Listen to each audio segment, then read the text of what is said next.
Урматтуу Адахан Кимсанбаевич, Россиянын Москва шаарында жашап, турмуш тиричилигин өткөрүп жүргөн кыргызстандык мекендештер чогулуп, ушул кайрылууну жасоого аргасыз болдук. Биздин арабызда Кыргызстан өз алдынча көз карандысыз өлкө болгондон бери карай Москва шаарында иштеп жүргөндөр бар. Ошол эле убакта келгенине жарым жыл, 1 жыл болгондору да бар. Ачыгын айтканда, жырган турмуштан улам биз Москва шаарында жүргөн жокпуз. Өзүбүз мекенибизден алыста болсок дагы, Кыргызстандын ичинде болуп жаткан ар кандай окуяларга кайдыгер карабай, ар дайым баам салып турабыз. Өлкөбүз өнүксө экен, жергебизде дайым тынчтык болсо экен, бийлик акыйкат, адилет болсо экен деп тилейбиз. Өлкөбүздөгү саясатчылар өз көмөчтөрүнө күл тартпай, жеке кызыкчылыктарына караганда жалпы элдин кызыкчылыктарын биринчи орунга коюшса экен, дейбиз. Тилекке каршы андай элдин камын ойлогон саясатчылар өтө аз болууда. Адахан Кимсанбаевич, биз Москва шаарында жүргөн мигранттар сизге өтө терең ишеним менен карайт элек.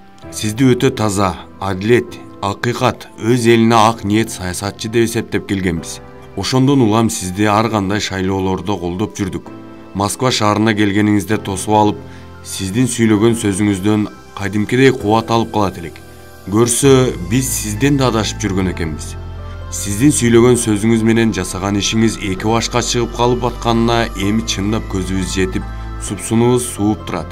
2009 жылдын мартында сиз Коопсуздук кеңешинин катчысы болуп туруп, Баткен облусундагы Кыргыз-Тажик мамлекеттик чек арасынын аймагындагы 275 метр аянттагы Кыргызстандын жерин Тажикстанга тиешелүү деп көрсөтүлгөн протоколго кол койгонуңузду билдик.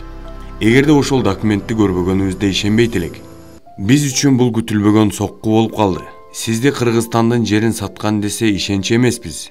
Көрсө, каркыраны деле ушундай жол менен казактарга кармата берген экенсиз. Экинчиден, сиз азыркы тапта учурдагы бийликти кетириш үчүн Алмазбек Атамбаев менен бириккенге даярмын дептирсиз. Бул кадамыңыз да бизди аябай ренжитти. Атамбаевдин 6 жылында кандай коррупциялык иштер болгону ачыкталып атат. Кыргызстандын карызы 4,5 миллиардты чапчыптыр анын убагында. Ошол тыштан алынган карыздардын дээрлик көпчүлүгү Атамбаевдин жана анын кланынын жеми болуп калыптыр. Эми ошондой булганыс саясатчы менен биригип атканыңызды биз туура эмес кабыл алдык. Мунуңуз да өз мамлекетиңизге жасаган чыккынчылыгыңыз деп эсептейбиз. Эми сиз Россиянын Москва шаарында жүргөн мигранттарынын колдоосун күтпөй эле коюңуз. Ырас, сиз бул кайрылууну укканыңыздан кийин да текеберленесиз. Колдобой эле койгула. Мен колдоо сурап атамбы деп үстүбүздөн да түшкүңүз келет чыгар. Биз ага да кайылбыз. Каалаганыңыздай сүйлөй бериңиз. Болгону эми Кыргызстандын жерин кемите тургандай, булганыс саясатчылардын саясатын колдой тургандай кадамдарды жасабашыңызды өтүнөбүз. Эгерде биздин кайрылуубузду кулак сыртында кетирсеңиз, анда биз дагы сиздин жоопкерчилигиңиз мыйзам алкагында каралышын талап кылып чыгабыз.